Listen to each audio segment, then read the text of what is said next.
This crown jewel of Toronto's skyline turns 40 today. The CN Tower went up in 1976 as a telecommunications and observation structure. And at the time, engineers probably had no idea it would become one of Toronto's biggest tourist attractions. It draws more than 1.5 million visitors each year. The CN Tower used to be the tallest freestanding structure in the world. It is still classified as one of the 7 wonders of the modern world.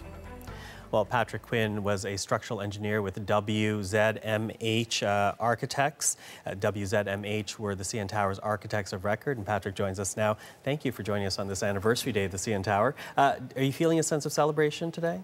I believe everybody is. I think it's a great day, and it's a great tribute to the CN Tower as an iconic structure representing Toronto. Well, you said in your pre-interview, because I found this very interesting, that you said it took an immense amount of talent to actually erect the CN Tower, but you also said it also took an immense amount of bravery. Why bravery? Well, first of all, Robert Bandine, who was the chair of CN at the time, really the owners of the project, he had to make a decision to go ahead and build something that had never been built before. And that took an immense amount of courage, actually, because the consequences of it not being done properly would have been fantastic. So, sorry. And I was going to say, and something that hadn't been done before, a tall, at the time, the tallest freestanding structure in the world, a tower that would literally loom over a city, if not a whole region. Yes. But it also required really talented people, because there were issues about the design, about the wind conditions, you know, I guess the engineering aspects of the thing, and also the broadcast aspects of it. Because it was a telecommunications tower. It was a telecommunications tower, exactly. But it became a very elegant piece of sculpture. I mean, if I could quote something that Robert Bandine... By all means. He said the tower in itself is something of a work of art. And it actually is. It's a piece of sculpture on the skyline. The product of the imagination of architects, the technical knowledge of engineers, and the skills and muscle, he put it, of the workers involved. But there was huge bravery on the part of the workers, too. Mm-hmm. You know, I mean, they were on platforms that were going up into the sky. Up into the sky, and I'm going to actually hold up a photo here and ask our control room to take it, because when you take a look at what was there at the time, Toronto is a very different city today, because in the same photo today would be crowded with tall towers and high-rise buildings. Not the case back in 1976 when the CN Tower went in. It was an exciting time for Toronto architecture, I can imagine, for this structure to be going up. Oh, yeah. When the story of the early architecture of Toronto was told, the CN Tower will be a significant chapter, a really significant chapter, because it did involve breaking new grounds, moving into new territory, and solving really challenging questions.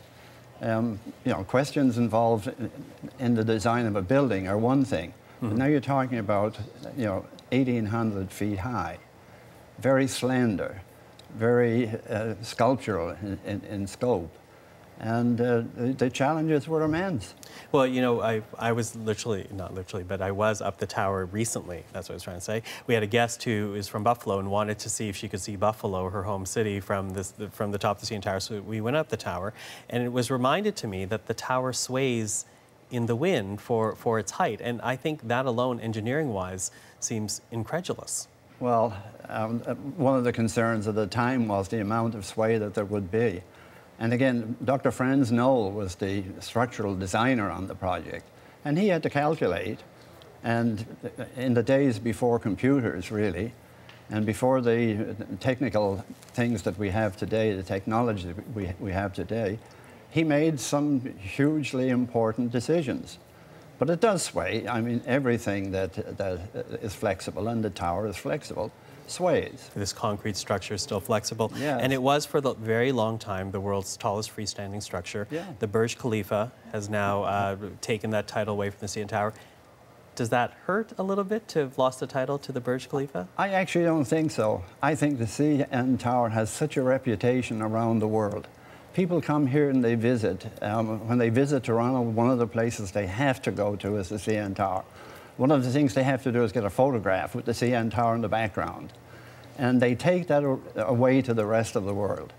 And I just think it has made its reputation, and that reputation is going to stay. And part of your legacy to the world. Well, part of the legacy of a whole team of people. You know, Webster Raffamenka's Housden and John Andrews were the designers. Nicolai Card-Dressel were the consulting structural engineers. Franz Knoll.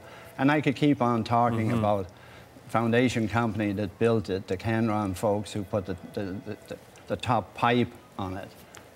Well, Patrick, thank you very much. I so appreciate your time, and thank you for the contribution you made to the skyline in the city. Thank you. And that's Patrick Quinn. And we should tell you, if you have kids who want to visit this landmark, today is a good day to do it because children's admission is 40% off to celebrate the anniversary.